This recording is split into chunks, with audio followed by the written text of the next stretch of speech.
Hi everybody and welcome to another Kalicube Tuesdays. I'm Jason Barnard, the brand SERP guy from Kalicube, and I'm here today with a quick hello and we're good to go. Welcome to the show, Jason Somerville.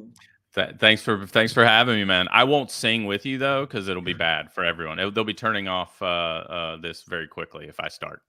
Right, well, maybe you can sing right at the end, and then if they turn it off, it doesn't matter. Yeah, that's true. Just basically keep them captive for 30 minutes and then torture them with my singing as they leave.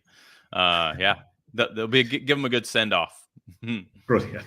And we'll be talking about the future of consumer products and e-commerce, most particularly mergers and acquisitions, which is something I know very little about, which is why you're on the show, because one of the huge reasons that this show exists is for me to learn a lot of stuff that I don't know, but also our audience probably doesn't know.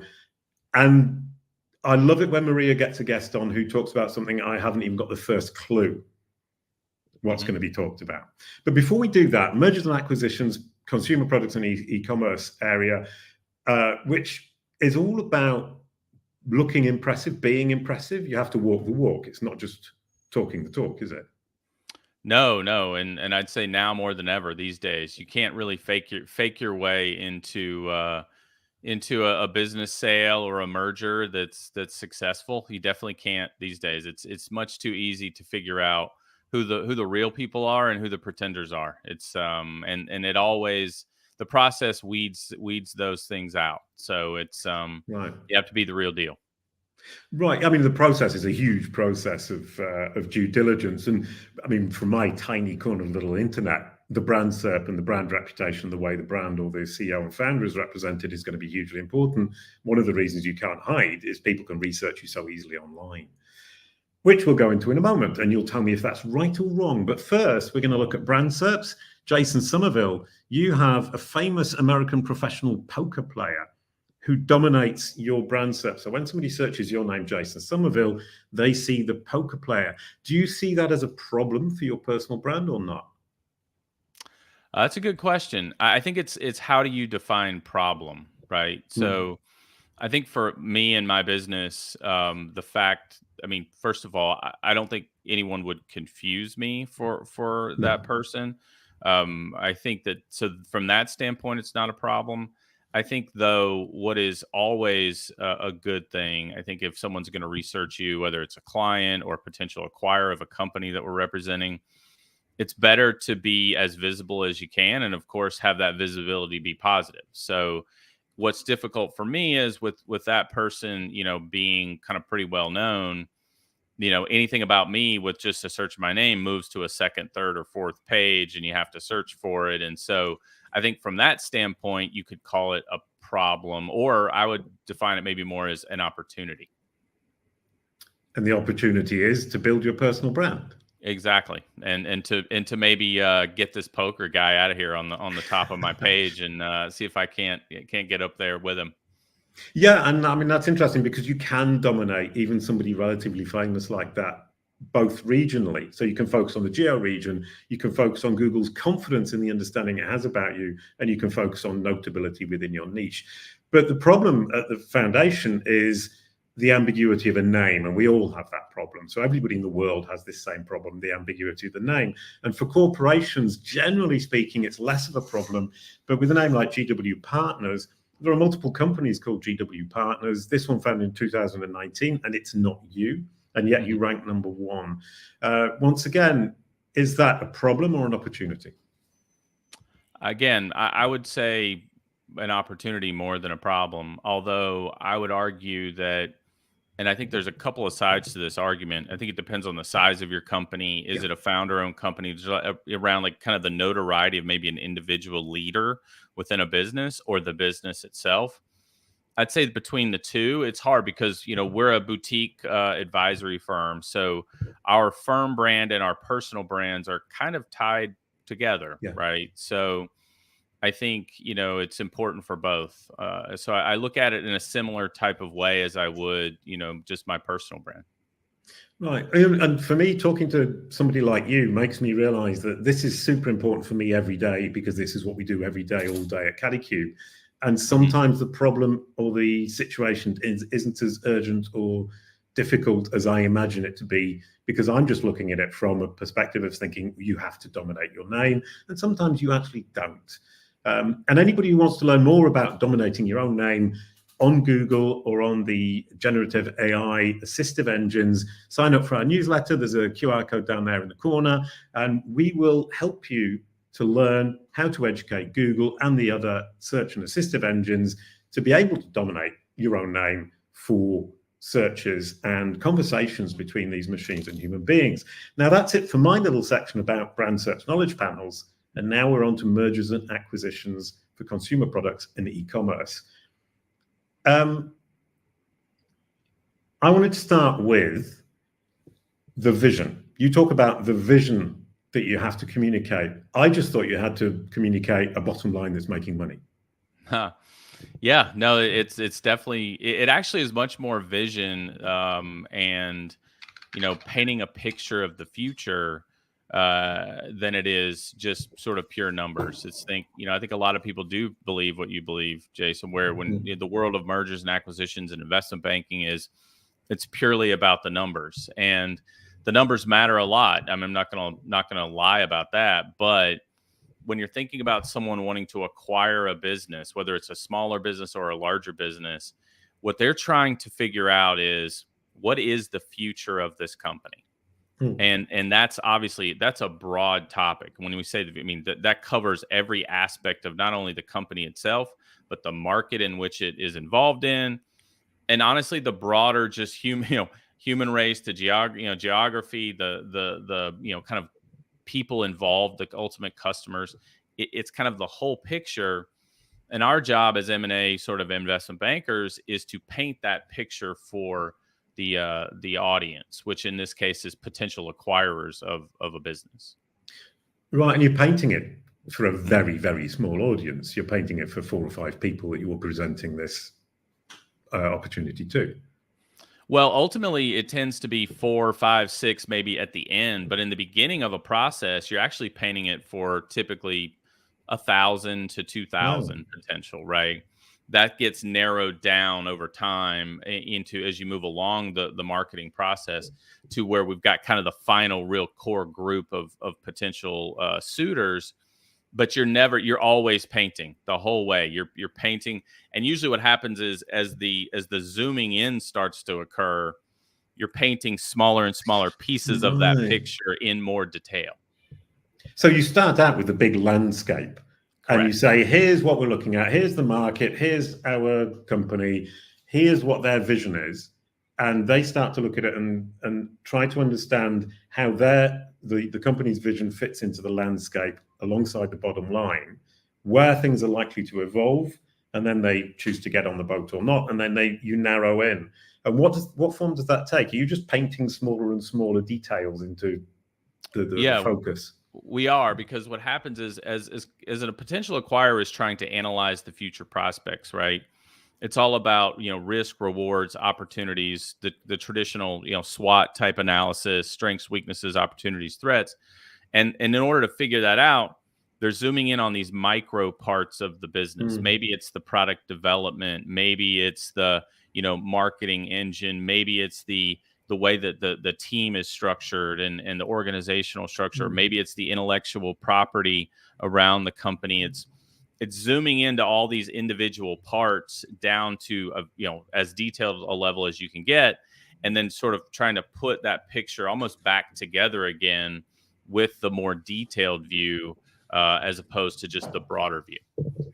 Right. Do you get to choose which parts you paint in more detail as things progress, or is it the potential acquirers who are asking you to paint a particular part?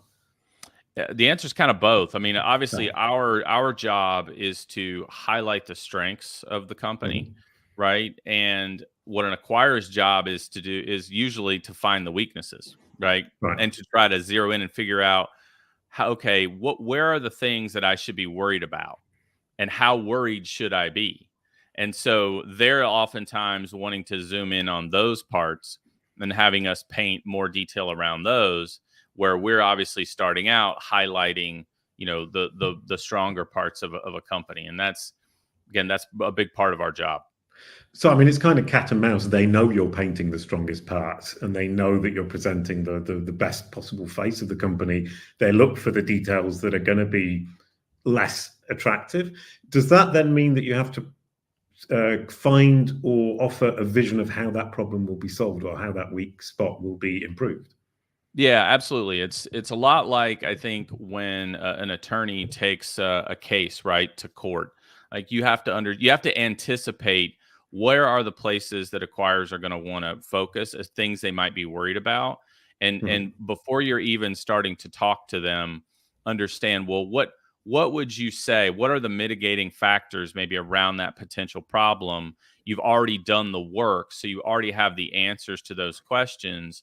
And again, it is all, I mean, it does have to all be intellectually honest. Like, you can't get away with just intellectual dishonesty around any of these Mhm. things. So you're not going to fool someone, and it's bad business practice to try.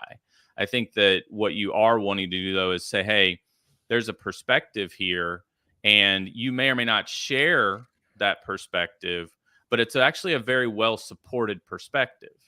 And Mhm. so, and that's kind of a part of that work you have to do up front to be able to analyze. And that's part of, after all of our years of experience, when we go in and look at a company, we can tell very quickly the places that are going to be a problem.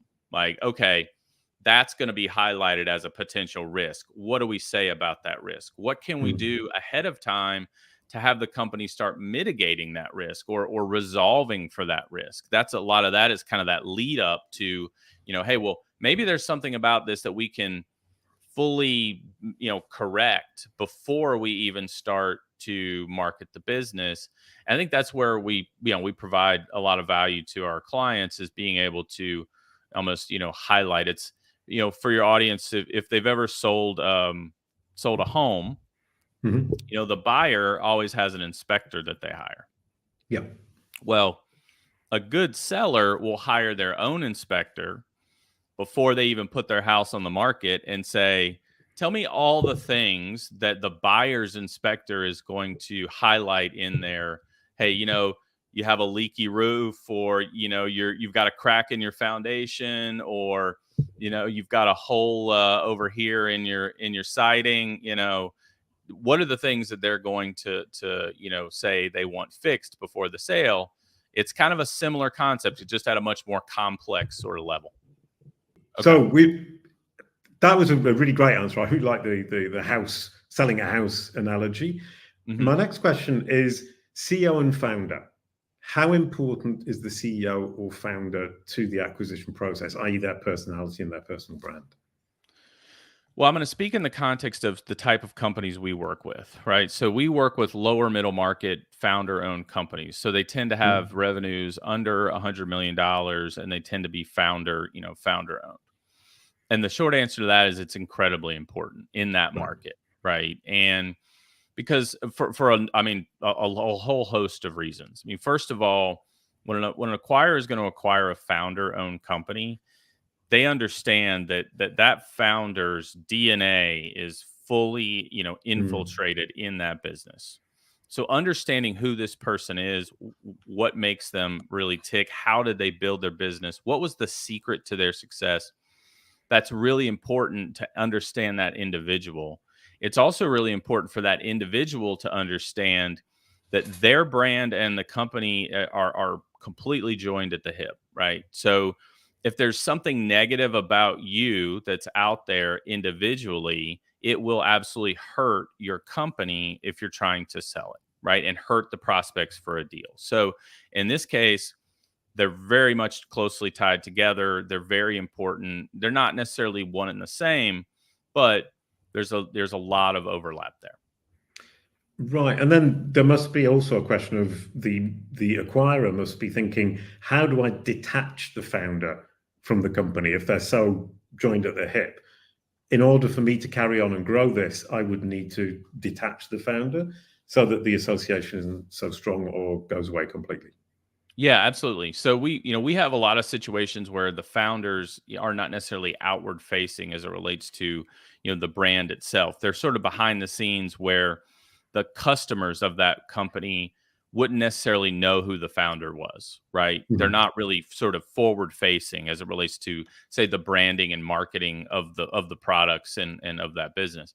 And then we have the opposite situation all the time where a founder's face is very much a part of their social media, and their website, and they're very sort of front and center with the brand.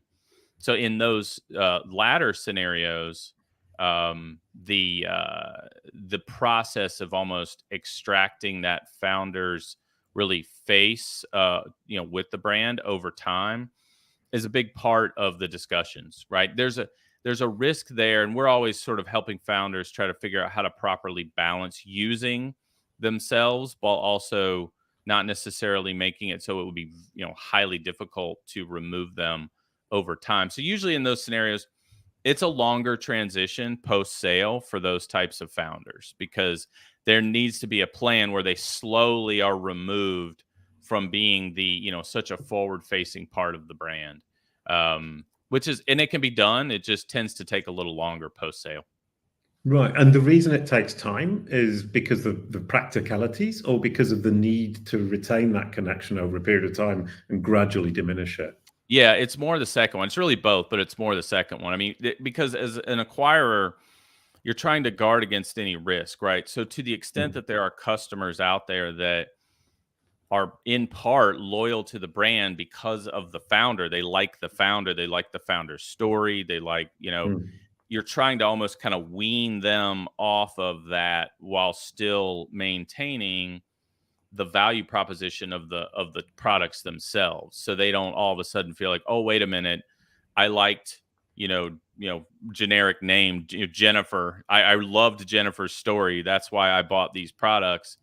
And then hopefully that what they maybe don't fully appreciate is they're actually buying the products because they really like the products, right? So as Jennifer starts becoming less and less kind of visible with the brand, they still, continue to stay with it, and you don't lose traction with your customers.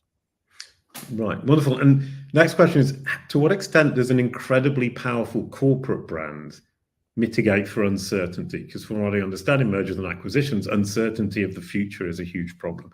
To what extent can a really powerful corporate brand take down that uncertainty factor? I mean, it's very material to reducing the uncertainty. I mean, it's probably hard to overstate, especially within consumer. And if you ask a lot of different people, what does brand mean? You're going to get a lot of different answers. If you ask 10 people, you'll probably get 10 different answers. But I think the way we define brand is really this almost like you've earned the right to have the next conversation with the consumer. And over time, the more and more consumers that you've earned that right to have the second, third, fourth conversation with, that's really kind of demonstrates your brand. And what does it really mean? You can also demonstrate it in other ways. There's awareness statistics. There's data around, how powerful or what's the staying power of this brand. But when acquirers are looking at consumer products companies, brand and the power and sort of the value there is usually one of the top, I'd say, 5 things that they're really trying to assess. They're trying to figure that out. They're saying, okay, what really is the stability here, and how much of this brand, called loyalty, awareness, just understanding, is really driving the consumer behavior as part of this, success. Yeah, I mean, you mentioned loyalty and awareness. What are the KPIs they're using to measure the brand power, let's call it? Yeah, I mean, look, first and foremost, the easiest one, if you have a product that lends itself to repeat purchasing, is obviously your customers are coming back, right? That's the biggest one. You acquire them, and over time, they're spending more and more of their money with you. And obviously, one of the challenges for a brand as they're building out their products and developing their products is saying, if you have certain products that you sell that are more of a one-time kind of purchase, how do you bring in other products that you're continuing to kind of make good on your brand promise with? So your customers who came for the first product will want to come back for the other products, right? Because you're basically delivering on a brand promise that they resonate with, right? So that's the easiest one, repeat purchasing. And related is, the percentage of your revenue that's coming from repeat customers versus new customers. So Okay. that's And what that's sort of another one. And other KPIs that the acquirers would use? Yeah, I think from an awareness standpoint, right? There's anything around social media, right? When we're looking at whether that's follower counts or engagement levels, there's a lot of social media statistics that get pulled into that brand awareness equation. How often are you being mentioned? How often is your content being shared? That's a big. Is there evidence of community? So, for example, we have a client that has just over time built this sort of really large Facebook group of fans of the product, right? And it just continues to build and build and build. Right. And that kind of shows that you have that level of fanaticism, at least with some part of your customers, right? Your customer base. That's a place. And, web traffic is another one as well, right? Is your web traffic building over time? And then from what places, right? Paid versus earned and organic, kind of search. I mean, so they would prioritize owned communities, Correct. newsletters, repeat customers rather than the organic from Google, which can drop off a cliff tomorrow, or the paid, which is kind of being held hostage to some extent. It is. Well, and especially I'd say today, in today's environment, the more of your traffic that you're getting from paid, the less excited an acquirer is going to be, right. Because really there's an idea, especially in direct to consumer right now, that there's more than an idea. So there's sort of data plus an idea. So the data in the last year, especially the last 6 months, is absolutely showing that there's material inflation in customer acquisition costs for customers who are, just very heavily weighted to paid ads, especially paid social ads. That's an issue. So that diversification of where you're getting your customers is becoming a bigger part of the conversation for direct to consumer. I mean, so one KPI would also be one attractive KPI would be a diverse, what would you call it? A diverse set of channels from which they're getting the traffic and the acquisition. Absolutely. Yep, absolutely. So, wonderful. And then the idea sort of to go with that data is that's only going to get worse. Oh, a lot worse? Yeah, a lot worse. Okay. So that's the idea. From that perspective, I mean, kind of what we're looking at with Kalicube is that we try to diversify, make the acquisition multi-channel, make it consistent branding-wise, so it's omni-channel. And at that point, we're building up value in a company to be acquired because we're spreading our bets and we're making the brand stronger and stronger and stronger across multiple channels, which is great news for Kalicube. Thank you very much. Next, you said you would tell me a story about the rise and fall of Amazon aggregators. Now I'm curious. Yeah, I mean, this is one that, it's been in the news. It's definitely gotten a lot of press. So, but I don't know how educated your audience might be on that. But I mean, the short story here is, in 2020, around that time, they started right before that, but the pandemic really accelerated this rise of these investment vehicles that were known as Amazon aggregators that raised, about $30 billion in total across over 150 different, we'll call them companies, because that's what they were, companies that were set up to go out and really just aggregate small Amazon native consumer brands. So brands that were, pretty much native to the Amazon marketplace. And the thesis was, if you buy these at, a lower, call it price, you put 50 of them together, you can then basically sell them or raise capital against them at a much higher price. So there's, basically a financial sort of engineering play. And that there was belief that there was an operational, I'd say, play where they felt like there were operational efficiencies to be had by aggregating, 50 small companies into one large company. And what they found is they were wrong about that completely. And not only, and they used an inordinate amount of debt. So they're very highly leveraged companies as well, where the debt was very high cost. So the growth rates had to be very high post-acquisition in order for it to all work. And what happened was the growth rates were not only not high, in many cases, they were negative. So you saw that run throughout the sector. The most well-known one of these is a company called Thrasio, which was the largest of these businesses, which just filed bankruptcy a couple of months ago. So after raising multiple billions of dollars and at one point being valued, I think close to $18 billion as a company, is now kind of fully Chapter 11. So the lessons there, and I think to put it in a nutshell, were it's a lot harder to operate these companies than I think a lot of people thought it was. And founders' abilities and kind of the founders' sort of motivations and domain knowledge was far more impactful to the successes of that business than people ultimately, I think, understood. So it's a lot harder to buy something and continue to grow it at a really high rate. And all these vehicles there are definitely some that are still kind of there, that are around and trying to pivot their model. But they learned, unfortunately, a hard lesson there, which is when you combine a lot of debt with a difficult operational task, there's a lot of risk. Yeah, difficult operational tasks scare me terribly, and I would much rather avoid them if I possibly can. Thank you so much. That was absolutely brilliant. Now, the last question, as always, is all about brand SERPs. I learned a lot from you so far, and I'm sure this is going to be another piece of learning. How can brand SERPs help with mergers and acquisitions? 1 minute, Jason. Okay. Yeah, I would say brand SERPs, as it relates to both the company and maybe the founder of that company, are very important when it comes to a buyer doing due diligence and trying to understand, where the company and the founder rank.